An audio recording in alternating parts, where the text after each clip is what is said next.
சங்கிலி பாப்பா அடுத்து இன்னொன்று இந்த அகோரி அது என்ன அகோரி தெரியல. இந்த கோவணத்தை பார்த்துக்கிட்டு ஒரு பேர் எனக்கு தெரிய மாட்டேக்கு.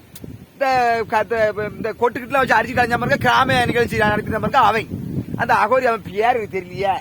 அவன் கூட சேர்ந்த அந்த சங்கிலி பாப்பா 2 பேரும் சேர்ந்து கூட்டுக்கலவானிய. ஆமா, சங்கிலி பாப்பா நிறைய பேய பிடிச்சி அவர் சங்கிலியில கொறுத்து போட்டிருக்காராம் சங்கிலி பாப்பா. அது எனக்கு சங்கிலி பாப்பாவில கையில மாட்டினாரு, எதை கொண்டு அடி பண்ணி. சங்கிலி பாப்பாவை நம்பி போற மக்கள்லாம் யாரு? ஒரு சங்கிலி பாப்பா, நீ உனக்கு சவால் விடுதேன். நீ சரியான ஆளா இருந்தா, நீ உண்மையான சாமியா இருந்தா, வாங்கிட்ட எத்தனை பக்தர் வராங்க, உன் பக்தரை காட்டல பாப்போம். நானும் வயசுக்கு மரியாதை ஓவரா பேசுதான். ஒரு நம்பர் போட்டா, இந்த நம்பருக்கு போன் போட்டா சுவிட்ச் ஆஃப். உண்மையான நம்பர் போட மாட்டேக்கா. சங்கிலி பாப்பா வாயில என்னமோ வந்துட்டு போகுது. இந்த டிவியா போயிருந்து பேட்டி கொடுக்க போறான்.